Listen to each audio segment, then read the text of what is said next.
બનાસકાંઠા વાવ થરાદ જિલ્લામાં વરસાદ ખેંચાતા મોંઘું બિયારણ ખેડ ખાતર અને વાવણીનું જોખમ થતાં ખેડૂતો કુદરત સામે વરસાદની રાહ જોવા માટે મજબૂર બન્યા છે। વરસાદ ખેંચાય તો ખેડૂતની દશા અને દિશા બદલાવાની શક્યતા સામે ખેડૂતની કુદરત આગળ આજીજી છે કે બાપલિયા હવે તો અમારા સામે જો।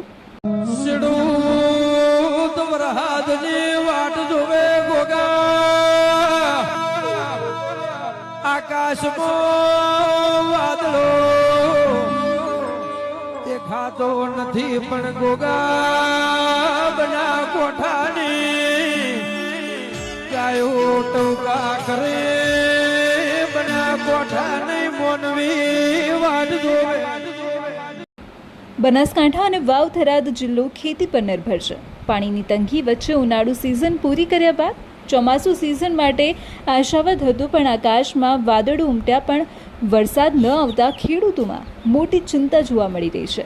મોંઘા બિયારણ, મોંઘા ખાતર, લાઇનમાં ઊભા રહીને ખરીદી લીધા ઊંચા ભાવે ડીઝલ ખેડ પણ કરી, કારણ કે આશા હતી કે વરસાદ સમયસર શરૂઆત કરશે, પણ જ્યારે મેઘરાજાએ પણ ખેડૂતો સાથે ગેમ કરી તો ખેડૂતોની ધીરજ ખૂટી ગઈ છે।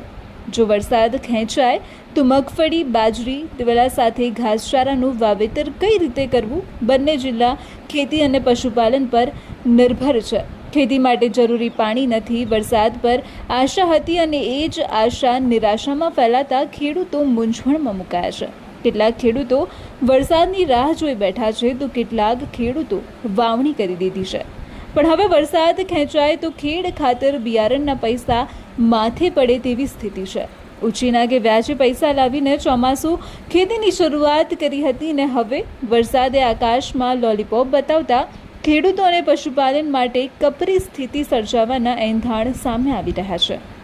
મેઘરાજા સમયસર મહેર ન કરે તો ખેતી અને પશુપાલનમાં મોટું નુકસાન થવાની ચિંતા ખેડૂતોમાં છે। હાલની સ્થિતિમાં વરસાદ ખેંચાય તો ખેતી ચક્ર ખોરવાઈ જવાની શક્યતા છે। સરકાર હોય તો આંદોલન કરી માંગ પણ કરે, પણ કુદરત આગળ લાચાર ખેડૂત આજીજી સિવાય બીજું તો શું કરી શકે। સહકારી સંસ્થાઓમાં જઈ અને જે બિયારણની માટે ધક્કા ખાતા ત્યાં સમયસર બિયારણ પણ ન મળ્યું અને ત્યાં પણ શું બગાડ્યું, ખાતર બિયારણ લાવ્યું, ડીઝલ ભાવમાં પેટ્રોલ ભાવ વધ્યા તો ખેડમાં પણ મોંઘી થઈ અને તેના માટે ખેતર તૈયાર કર્યા, બિયારણ ખાતર બધું તૈયાર રાખ્યું, પણ વરસાદ ખેંચાઈ ગયો અને વરસાદ ખેંચવાને કારણે સમયસર વાવણી થઈ શકી નથી।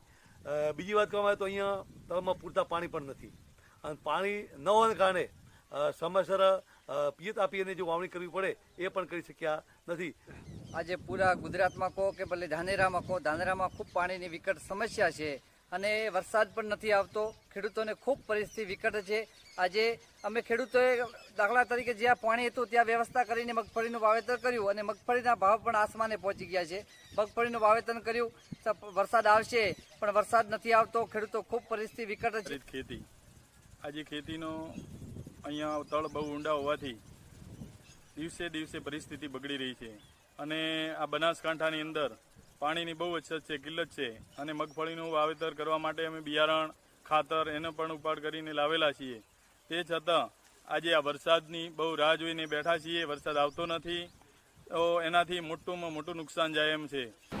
બનાસકાંઠા વાવ થરાદ જિલ્લો ખેતી અને પશુપાલનની સાથે સંકળાયેલો હોવાથી ખેડૂતો ખાતર, બિયારણ અને ડીઝલ માટે લાઇનમાં જ જોવા મળ્યા છે, ત્યારે ધાનેરા તાલુકામાં સરકારી સબસિડીવાળું ખાતર, બિયારણ, દવા સમયસર મળી રહે તે મુજબ સરકારી ગાઈડલાઇન મુજબ વિતરણ પણ થઈ રહ્યું છે। ખેડૂતોએ ક્યાંક વ્યાજે તો ક્યાંક ઉછીના પૈસા કરીને સંપૂર્ણ તૈયારી કરી હતી, પણ વરસાદ ન આવતા સ્થિતિ કફોડી બની છે। ગત વર્ષે ધાનેરામાં મગફળીનું 31,265 હેક્ટર વાવેતર થયું હતું, જે આ વર્ષે 10% વાવેતર વધુ થવાની શક્યતા હતી, જ્યારે ગત વર્ષે બાજરી 18,700 હેક્ટર, દિવેલા 2,600 હેક્ટર અને ઘાસચારો 11,000 હેક્ટરમાં વાવ્યું હતું, પણ ખેડૂતોએ કરેલી બિયારણ ખરીદી મુજબ અંદાજો તમામ વાવેતરમાં 15% વાવેતર વધુ થવાની શક્યતા જોવાઈ રહી છે। ધાનેરા સહિત અન્ય તાલુકામાં ખેડૂતોએ બધું જેમ તેમ કરીને ભેગું કરી દીધું છે, બસ જોવાય છે માત્ર વરસાદની રાહ। સવારથી સાંજ અને પૂરી રાત વાદળો ઘેરાયેલા હોય છે, પણ બસ વરસતા નથી, જેની ચિંતા ખેડૂતોમાં વિશેષ છે। મોંઘું બિયારણ, મોંઘું ખાતર, ઊંચા ભાવના ડીઝલના માર વચ્ચે બનાસકાંઠા વાવ થરાદ જિલ્લાના તમામ તાલુકાના ખેતરોમાં ખેડ કરીને મજબૂત મન સાથે તૈયાર કરી આખરે વરસાદની રાહ જોવાઈ રહી છે, કારણ કે જિલ્લામાં પાણીની તંગી છે અને વરસાદ નથી આવતો, જેથી અનેક હેક્ટર જમીન કોરી પડી રહે એવી સ્થિતિ વચ્ચે કુદરત ક્યારે ખેડૂતો માટે મેઘ મહેર કરશે એ કહેવું પણ મુશ્કેલ છે.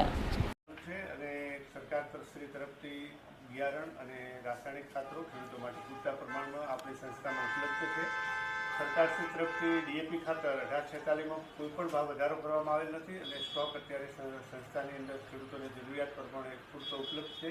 યુરિયાની અંદર પણ કોઈ ભાવ વધારો કરવામાં આવેલ નથી અને યુરિયાનો સ્ટોક પણ આજે ખેડૂતોને જેટલી જરૂરિયાત હોય તે મળી રહે છે. સાથે સાથે બિયારણ મગફળીના બિયારણો પણ પૂરતા પ્રમાણમાં ઉપલબ્ધ. ઓકે, જે ખેડૂતોને પિયતની વ્યવસ્થા છે પાણીની, એ લોકોએ મગફળીનું વાવેતર શરૂ કરી દીધેલું હોય અને જે લોકોને પાણીનો અભાવ છે, અછત છે જેવા વિસ્તારોની અંદર વરસાદ થત જ વાવેતર થઈ જશે. તે મગફળીની અંદર ગત વર્ષની જોઈએ ખરીફ સિઝનમાં તો 31,000 હેક્ટર વિસ્તારની અંદર વાવેતર થયેલું હતું, પરંતુ આ વખતે એવું લાગે જોતાં કે 5 થી 10% જેટલો વાવેતર વિસ્તારમાં વધારો થશે મગફળીનો.